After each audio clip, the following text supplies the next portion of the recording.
सभी को नमस्कार। मैं मुकेश कुमार।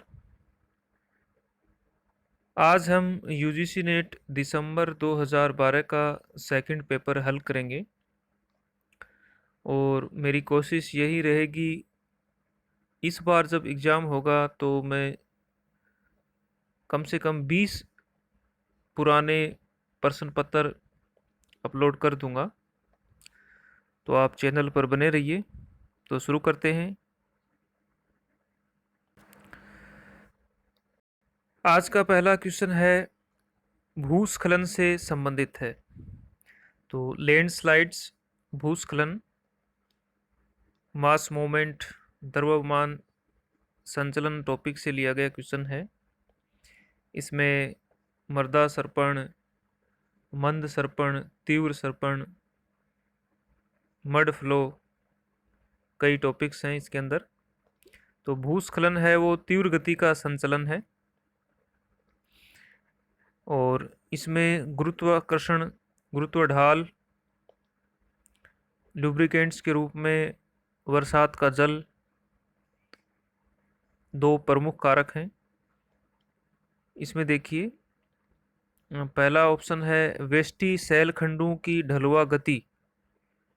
तो इसमें ढलुआ गति नहीं होती है, तो ये वैसे ही गलत हो गया।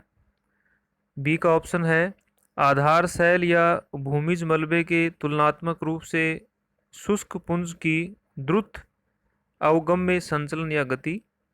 ये सही है। सी का और देखते हैं, जल संतृप्त सैल मलबे की धीमी से बहुत तेज गति। तो धीमी गति तो होती ही नहीं है भूस्खलन में, तीव्र गति होती है। और डी में है जल से संतृप्त सैल मलबे के धीमे प्रवाही। तो ये तीनों ऑप्शन गलत हैं। ये बी का आंसर इसमें सही होगा। अगला क्वेश्चन, निम्नलिखित में से मरुस्थल तथा देश का कौन सा युग्म नहीं है। तो गलत का चुनाव करना है हमें। आटाकामा मरुस्थल दक्षिणी अमेरिका में है, बिल्कुल सही है। चिली में है ये आटाकामा। गोबी मरुस्थल ये मंगोलिया और चीन वाला क्षेत्र, केंद्रीय एशिया, बिल्कुल सही है ये भी। सोनरन मरुस्थल ये अमेरिका में है, पश्चिमी एशिया दिया है, तो ये इसमें गलत है। और ग्रेट विक्टोरियन मरुस्थल ऑस्ट्रेलिया में है, तो इसमें सी का आंसर।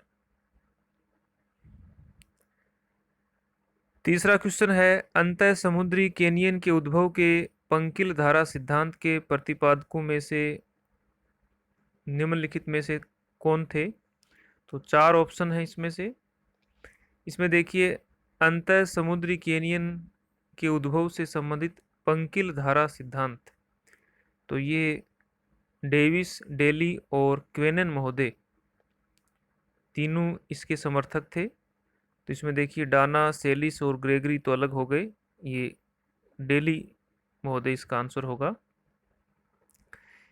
तो ये एक तो पंग तरंग सिद्धांत है इसका, और दूसरा है भूपृष्ठीय अपरदन सिद्धांत, और अंतःसागरीय घनत्व तरंग सिद्धांत।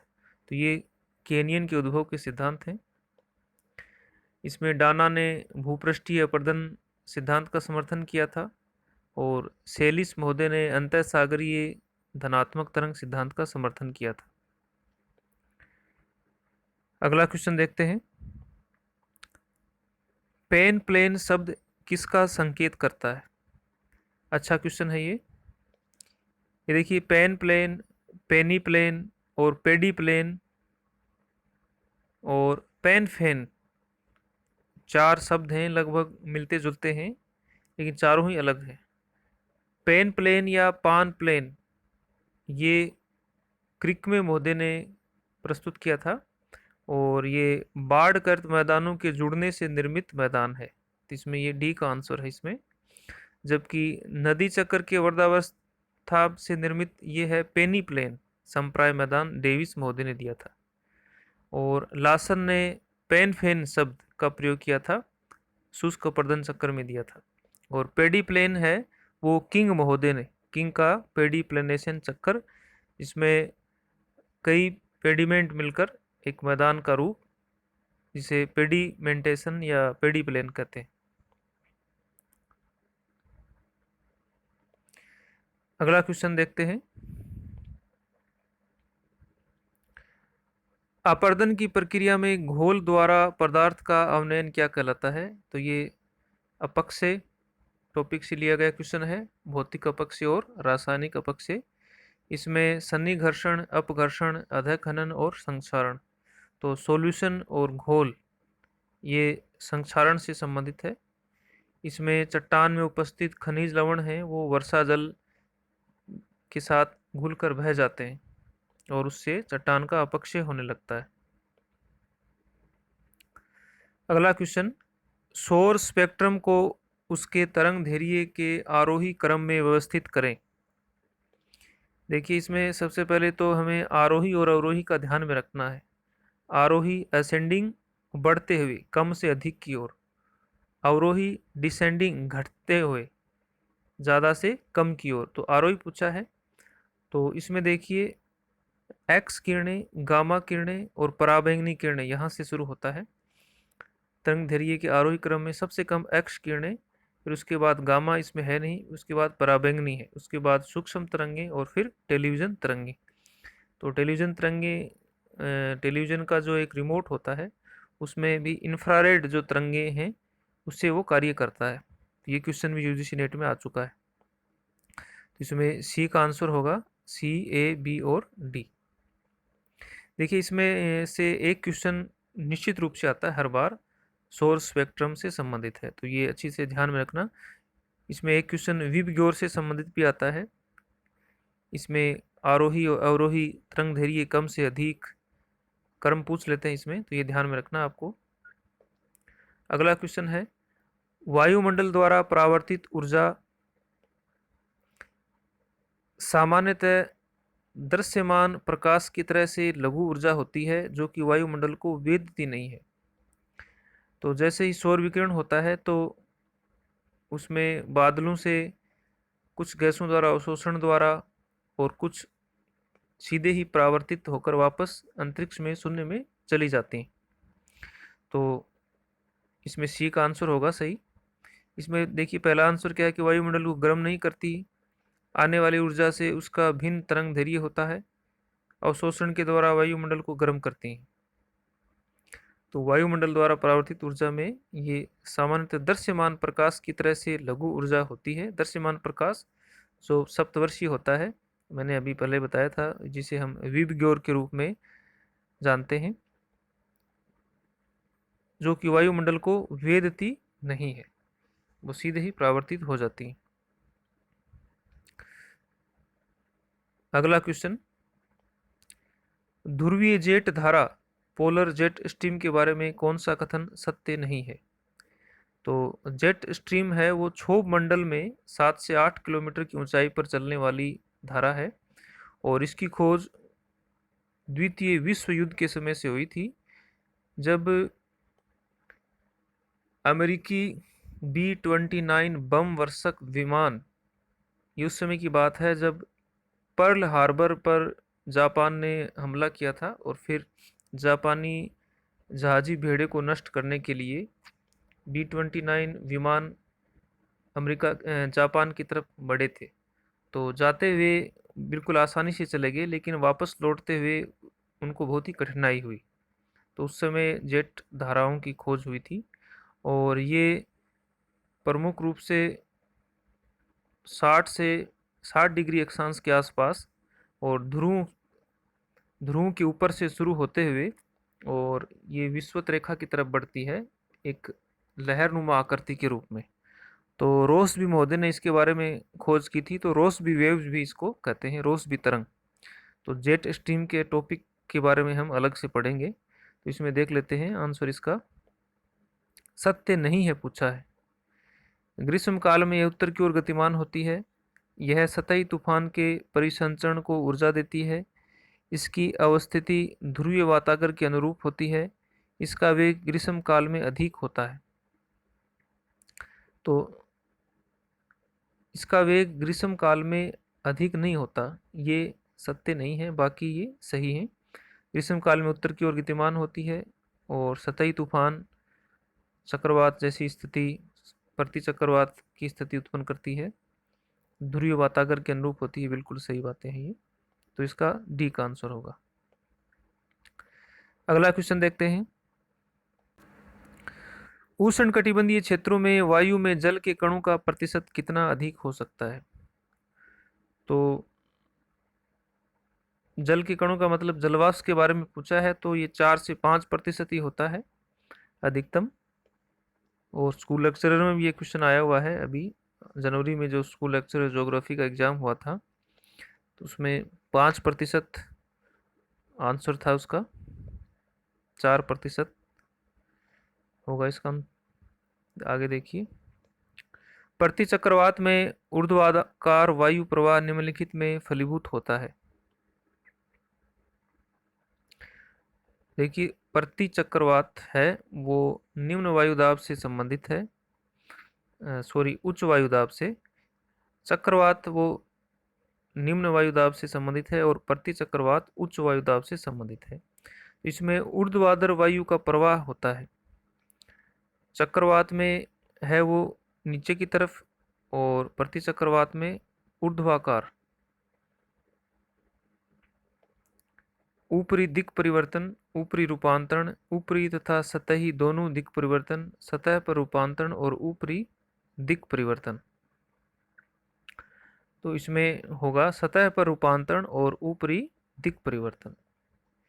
देखिए, प्रति चक्रवात की स्थिति में केंद्र में उच्च वायुदाब होता है और हवा केंद्र से बाहर की तरफ चलती है, तो सतह पर रूपांतरण और ऊपरी दिक् परिवर्तन, डी का आंसर होगा इसमें। और चक्रवात में केंद्र में निम्न वायुदाब होता है और हवा बाहर से सतह से केंद्र की तरफ चलती है।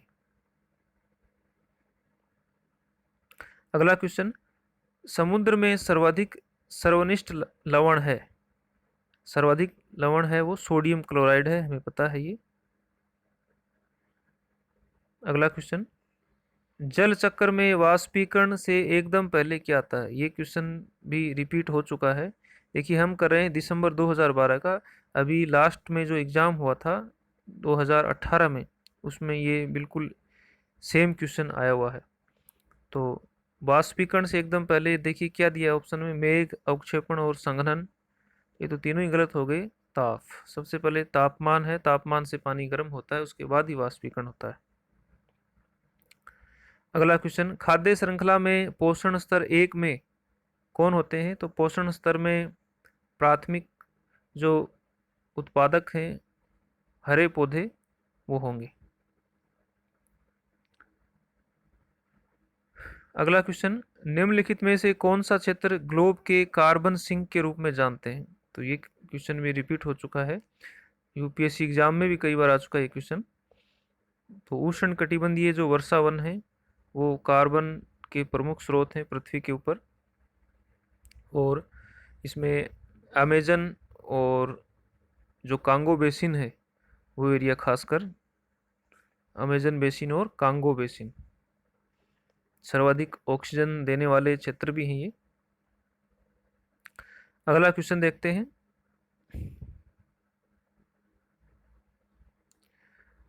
पारिस्थितिकीय नीच किसका संकेत करता है? बायोज्योग्राफी से लिया गया क्वेश्चन है। तो ये मनुष्य तथा पर्यावरण के बीच अंतःक्रिया, पारिस्थितिकीय व्यवस्था में जीव की कार्यात्मक भूमिका, तो यही आंसर होगा इसमें। पारिस्थितिकीय व्यवस्था में जीव की कार्यात्मक भूमिका क्या है? अगला क्वेश्चन, निम्नलिखित में से किसने यह अवधारणा प्रतिपादित की वर्तमान भूत की कुंजी है? तो ये ज्योमोर्फोलॉजी में जो संकल्पनाएं हैं उनसे लिया गया क्वेश्चन है, और संकल्पनाओं से संबंधित इम्पोर्टेंट क्वेश्चन मैंने ज्योमोर्फोलॉजी भूआकृति विज्ञान के इम्पोर्टेंट क्वेश्चन से 6 या 7 वीडियो में 100 से अधिक क्वेश्चन हैं, वो अपलोड कर चुका हूँ मैं, तो आप चैनल में जाकर देख सकते हैं। तो वर्तमान भूत की कुंजी है जेम्स हटन की एकरूपतावाद संकल्पना से संबंधित है।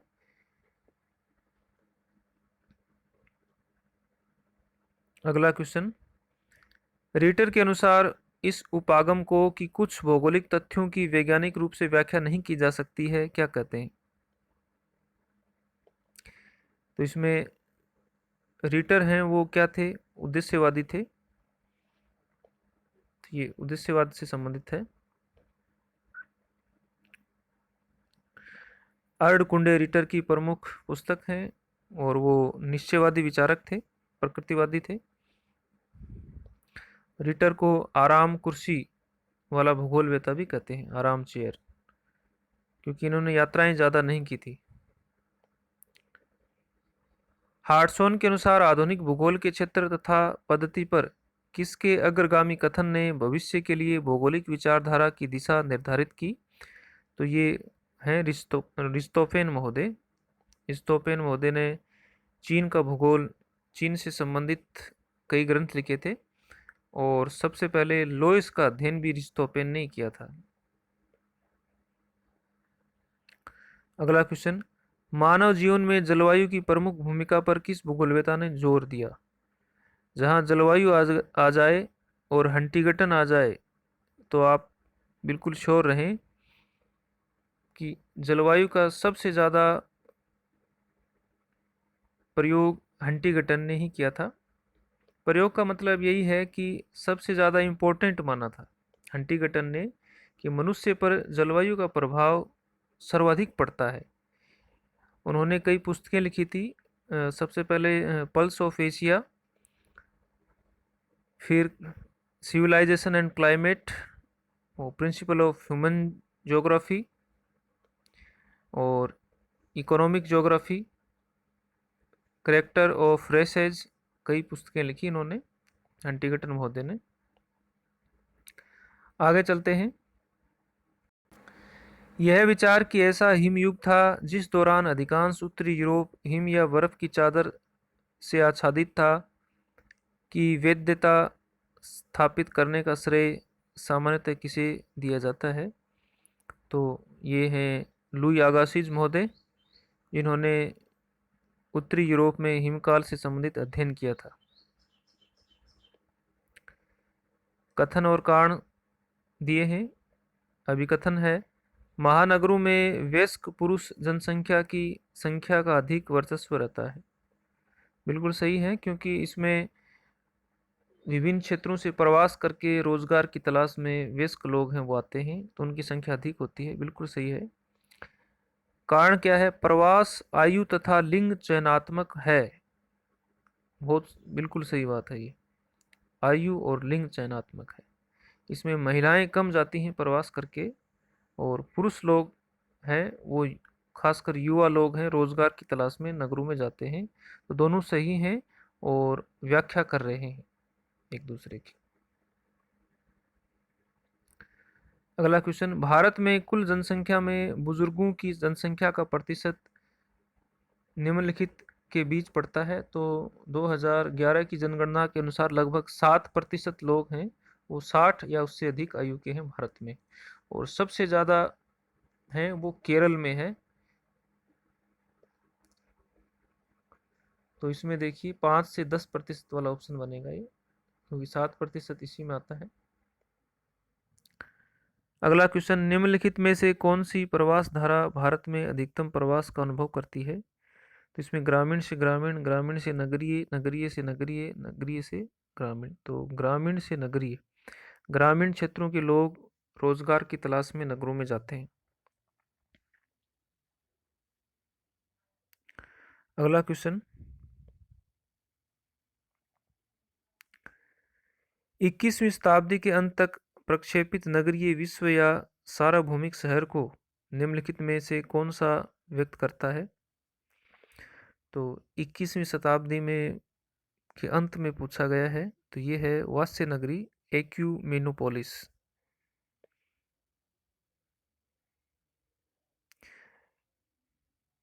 एक्यूमेनोपोलिस लगातार एक विस्तृत क्षेत्र, कई किलोमीटर लंबाई में फैला हुआ और चौड़ाई में फैला हुआ, जहाँ महानगरीय क्षेत्र का विशाल जमाव पाया जाता है, जनसंख्या अधिक रहती है वहाँ पे। जैसे यूएसए का जो अटलांटिक तटीय भाग है, न्यूयॉर्क, मैनहट्टन जो एरिया है वो कई किलोमीटर तक फैला हुआ है, जिसे एक्यूमिनोपोलिस नाम दिया गया। अगला क्वेश्चन, निम्नलिखित में से कौन सा अधिवास का रैंडम यादृच्छिक वितरण इंगित करता है? तो इसमें ये इसका एक होगा आंसर। अगला क्वेश्चन, संसाधन की तनन क्षमता क्या संकेत करती है? समुचित प्रतिस्थापन खोजने की क्षमता, विनाश की संभाव्यता, अधिक उत्पादन की क्षमता या अनिशेषणता? तनन क्षमता, संसाधन की तनन क्षमता, समुचित प्रतिस्थापन खोजने की क्षमता है। विकल्प के रूप में जो संसाधन हैं धीरे धीरे नष्ट हो रहे हैं, जैसे ऊर्जा संसाधनों में कोयला है, पेट्रोलियम है, तो ये नष्ट होने वाले समाप्य संसाधन हैं। तो उनके विकल्प के रूप में हम सौर ऊर्जा है, पवन ऊर्जा, ज्वारीय ऊर्जा, भूतापीय ऊर्जा का इस्तेमाल कर रहे हैं, विकल्प के रूप में उपयोग में ला रहे हैं। अगला क्वेश्चन, वॉन थ्यूनन के मॉडल के अनुसार भूमि उपयोग के निम्नलिखित अनुक्रमों में से कौन सा सही है? तो वॉन थ्यूनन ने 1826 में द आइसोलेटेड स्टेट पुस्तक में अपना सिद्धांत प्रस्तुत किया था, बाजार से दूरी के आधार पर, और सस्य भूमि को भी उन्होंने आधार माना था। तो सबसे पहले बाजार और फिर बागवानी, जो शीघ्र खराब होने वाली फसलें, उसके बाद ईंधन, क्योंकि यूरोपीय जो देश थे वहाँ पे ठंड पड़ती थी तो लकड़ी की आवश्यकता पड़ती थी ईंधन के रूप में। तो इसमें देखिए,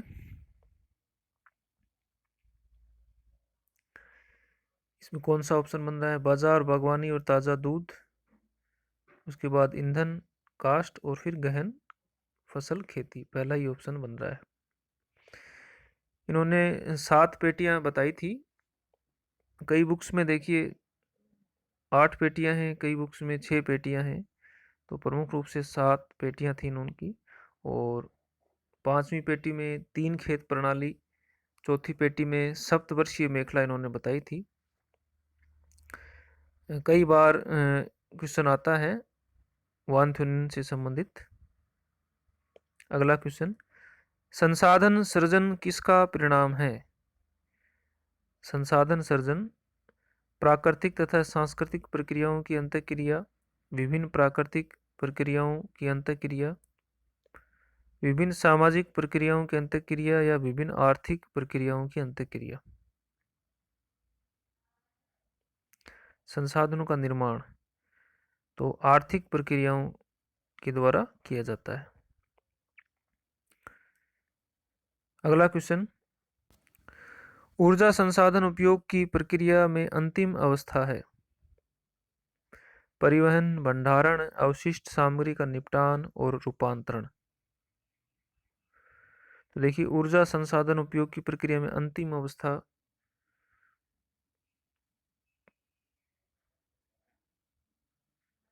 अवशिष्ट सामग्री का निपटान। इसमें जैसे कोयले का हम उदाहरण लेते हैं, तो कोयले को जलाकर ऊर्जा बनाई जाती है। पहले जल से वाष्प बनाकर उससे टरबाइन घूमते हैं और कोयले की जो राख होती है उसका निपटान किया जाता है। तो इसमें सी का आंसर होगा। रूपांतरण है, इसमें देखें तो रूपांतरण भी अगर हम एग्जाम्पल लें पवन ऊर्जा से, सौर ऊर्जा से, तो उसमें सोलर बैटरी द्वारा जैसे ऊर्जा इकट्ठी करते हैं बैटरियों के अंदर, तो वो भी एक प्रकार से रूपांतरण होता है उनका। लेकिन इसमें अवशिष्ट सामग्री का निपटान है वो ही आंसर माना गया था उस समय। अगला क्वेश्चन, निम्नलिखित में से किसने अनुक्रमिक विस्तरण परिवहन नेटवर्क मॉडल विकसित किया था? तो इसमें ये टॉफी, मोरिल और गोल्ड इनसे ही संबंधित हैं। इन्होंने अपने परिवहन मॉडल विकसित किए थे, परिवहन नेटवर्क के ऊपर आधारित मॉडल। इतिहास की भौगोलिक दूरी की अवधारणा का प्रस्ताव किसने रखा? तो देखिए पियोटेरिया ओपिस्ट्री, ये मैकाइंडर महोदय ने सबसे पहले एक शोध पत्र प्रस्तुत किया था 1904 में। उसके बाद 1919 में डेमोक्रेटिक आइडियल्स ऑफ रियलिटी में उन्होंने हार्टलैंड शब्द का प्रयोग किया और हार्टलैंड थ्योरी का प्रतिपादन किया था। उसके बाद स्पाइकमैन ने भी अपनी रिमलैंड थ्योरी प्रस्तुत की थी। तो लगभग एक क्वेश्चन आ ही जाता है मैकाइंडर और स्पाइकमैन से संबंधित। पॉलिटिकल ज्योग्राफी का क्वेश्चन है, जल्द ही पॉलिटिकल ज्योग्राफी के टॉपिक भी और इम्पोर्टेंट क्वेश्चन भी मैं लेकर आ रहा हूँ। अगला क्वेश्चन, चिली अपनी आकृति के अनुसार किस वर्ग में पड़ता है? तो मैप में हमने देखा होगा चिली है वो दक्षिण अमेरिका में बिल्कुल लास्ट में से इस प्रकार से ये, और यहाँ से देखिए ये साइड में है बिल्कुल बिखरा हुआ। तो ये इसकी आकृति है खंडित लंबाकार। तो ये क्वेश्चन भी रिपीट हुआ है अभी 2 साल पहले यूजीसी नेट में 2018 में और 2017 में चिली से संबंधित क्वेश्चन आ चुका है। अगला क्वेश्चन, वर्ष में प्रति 1000 जीवित जन्मे बच्चों के जन्म के प्रथम वर्ष में मरने वाले बच्चों की संख्या को क्या कहते हैं? शिशु मृत्यु दर। अगला क्वेश्चन, 2011 की जनगणना के अनुसार साक्षरता दरों के अवरोही क्रम को लेकर राज्यों की निम्नलिखित व्यवस्थाओं में से कौन सा सही है? अब देखिए जनगणना से संबंधित एक या दो क्वेश्चन आते हैं और वो क्वेश्चन है ज़्यादातर यूजीसी नेट खुद ही बना कर देती है। हम जो डाटा पढ़ते हैं, जैसे हमने क्रम के शुरुआत के पढ़ दिए, लास्ट के पढ़ दिए, प्रमुख तथ्य याद कर लिए, तो उनसे संबंधित क्वेश्चन बहुत कम आते हैं। और यूजीसी नेट में जो क्वेश्चन आते हैं वो अलग ही एनालाइज प्रकार के तार्किक विश्लेषण पर आधारित क्वेश्चन आता है। इसमें देखिए 2011 की जनगणना के अनुसार साक्षरता दरों के अवरोही क्रम पूछे गए हैं। घटते क्रम में सबसे ज़्यादा हमें पता है केरल का है, और फिर उसके बाद मिजोरम, गोवा, त्रिपुरा ये प्रमुख राज्य हैं। और इसी में लगभग सारे ही राज्य दिए हैं जो प्रमुख हैं, लेकिन थोड़ा बहुत जो अंतर है उसके अनुसार कन्फ्यूजन हो रहा है। तो इसमें केरल है ही सबसे पहले, उसके बाद मिजोरम और फिर त्रिपुरा और फिर गोवा।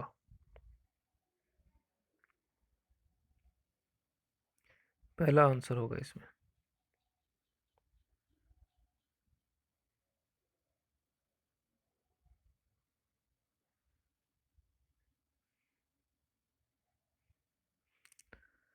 अगला क्वेश्चन,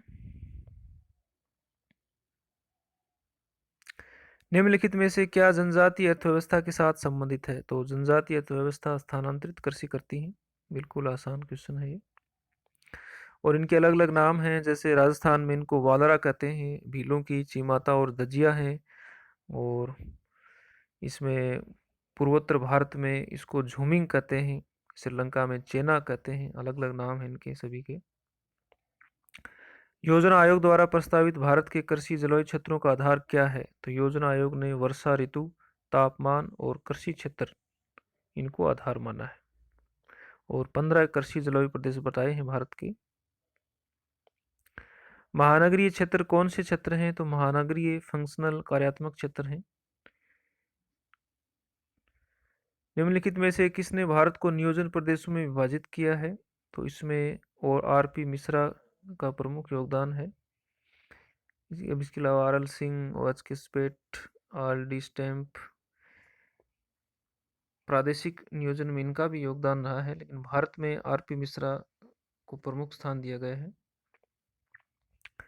निम्नलिखित में से किस पंचवर्षीय योजना में प्रादेशिक विषमता को पहली बार महत्व दिया गया था? तो ये चतुर्थ योजना में प्रादेशिक विषमता को महत्व दिया गया था। अगला क्वेश्चन, निम्नलिखित में से कौन सा शाश्वत विकास का संघटक नहीं है? तो शाश्वत का मतलब है सतत विकास। इसमें देखिए सामाजिक न्याय, अंतर पीढ़ी स्थानांतरण, अंतर प्रादेशिक स्थानांतरण, अंतर इष्टमेतर संसाधन उपयोग, ये आएगा सामाजिक न्याय। अगला क्वेश्चन, 1600 मीटर और 3300 मीटर की ऊंचाई के बीच हिमालय के शंकुधारी वन की प्रमुख प्रजातियां कौन सी हैं? इसमें cedar, pine, silver fir, spruce, ये प्रमुख प्रजातियां हैं। सागौन, और ये तो मानसूनी वन है। रोजवुड उष्णकटिबंधीय से संबंधित है। और ये ओक, चेस्टनट, ये टेगा वन से संबंधित है, शंकुधारी वनों से संबंधित है। तो इसमें पहला आंसर होगा इसका। इसके अलावा हिमालय वनों में देवदार जो वृक्ष है वो भी काफी प्रमुख है। अगला क्वेश्चन, बुंदेलखंड पठार के अंतर्गत कौन से दो राज्य आते हैं? तो बुंदेलखंड में छत्तीसगढ़ और मध्य प्रदेश।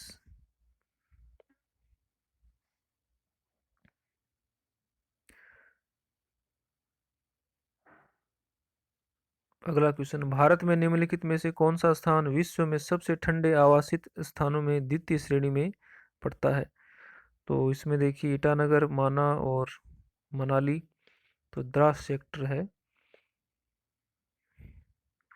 लेह लद्दाख वाला एरिया द्रास सेक्टर है, वो सबसे ठंडे स्थानों में है। ये क्वेश्चन भी रिपीट हो चुका है, हम पढ़ रहे हैं दिसंबर 2012 का, और ये 2017-18 में भी आ चुका है। अगला क्वेश्चन, निम्नलिखित में से किस राज्य में उसके कृषि क्षेत्र का अधिकतम प्रतिशत नहर सिंचाई के अंतर्गत आता है? तो ये उत्तर प्रदेश का प्रमुख स्थान है, सर्वाधिक नहर द्वारा सिंचित एरिया है उत्तर प्रदेश। उत्तर प्रदेश और पंजाब और हरियाणा ये प्रमुख राज्य हैं। कश्मीर घाटी को सिंधु नदी घाटी से कौन सी श्रेणियां पृथक करती हैं? ये वर्ध हिमालय की श्रेणियां अलग करती हैं। कश्मीर घाटी है वो पीर पंजाल और जास्कर श्रेणियों के मध्य में स्थित है, और जास्कर है वो महान हिमालय का ही भाग है, तो ये महान हिमालय श्रेणी से अलग होती है। अगला क्वेश्चन, निम्नलिखित में से कौन सी विधि किसी क्षेत्र में विभिन्न भूमि उपयोगों के अनुपातों का निरूपित करने के लिए उपयुक्त है? तो देखिए भूमि का उपयोग वनों में कितना है, कितना कृषिगत क्षेत्र में है, बोया गया क्षेत्र कितना है, तो ये पाई व्हील और पाई डायग्राम चक्कर आरेख है, वो सबसे उपयुक्त होता है। वितरण की बिंदु पत्ती किसका संकेत करती है? प्रतिमारक, प्रतीकात्मक या ग्राफी, तो ये सदृश मॉडल है, बिंदु विधि। इसमें एक बिंदु का निश्चित मान अंकित किया जाता है। अगर मान लीजिए जैसे हम जनसंख्या के वितरण को दर्शा रहे हैं और किसी जिले में 1 लाख जनसंख्या है, तो हम उसके कितने बिंदु बनाए? तो जैसे एक बिंदु बराबर है 5000 व्यक्ति। डॉट मेथड बिंदु विधि, और इसमें स्टैंडिगिर और महोदय गिर जो है उन्होंने भी बताए थे, किसी ने वर्त के द्वारा और किसी ने गोले के द्वारा, तो वो थोड़ा सा अलग है, वो त्रिविमीय रूप में आ जाता है। अगला क्वेश्चन, विसरण का तुलनात्मक माप निम्नलिखित में से क्या होगा? तो तुलनात्मक माप होगा विचलन गुणक। अगला क्वेश्चन, यदि मानचित्र को आरएफ 1:55 5500 पर बनाया जाता है और यदि मानचित्र को छोटा करके आधा किया जाता है, तो कौन सी प्रतिनिधि भिन्न या आरएफ सही होगा? देखिए इसमें ध्यान में रखना है कि उल्टा होता है, इसमें छोटा करके आधा बनाया जाता है। आधा बनाने का मतलब क्या होगा, इसका डबल हो जाएगा। आरएफ की संख्या जितनी कम होगी वो उतना ही बड़ा होगा, और जितनी संख्या ज़्यादा होगी वो उतना ही छोटा होगा। संख्या कम होगी मानचित्र बड़ा बनेगा, और संख्या ज़्यादा होगी मानचित्र छोटा बनेगा, तो इसका डबल हो जाएगा, ये 11,000 बी का आंसर होगा इसमें। और ये लास्ट का क्वेश्चन है, ये कथन दिए, इन पे विचार करना है। नासा भारत में समस्त सैटेलाइट डेटा के लिए राष्ट्रीय स्तर पर प्राप्ति एवं वितरण, बिल्कुल नासा तो भारत का नहीं है, नासा तो विश्व स्तर का है और ये अमेरिका का है। NASA national aeronautics and space administration. NASA decoding data NRMS को भेजती है, जिनकी गतिविधियां विभिन्न सही, ये भी गलत है, दोनों ही गलत है, न तो एक सही है नहीं दो सही है। तो ये 50 क्वेश्चन थे। वीडियो काफ़ी बड़ा हो जाता है, इसलिए ज़्यादा एक्सप्लेनेशन नहीं कर पाते हैं और इससे फिर बोरियत भी होने लगती है, इसलिए हम कुछ क्वेश्चन का आंसर जल्दी जल्दी ही देख लिए हमने। तो आगे भी मैं नए वीडियो अपलोड करता रहूँगा। आपको वीडियो देखा इसके लिए बहुत बहुत धन्यवाद। जय हिंद।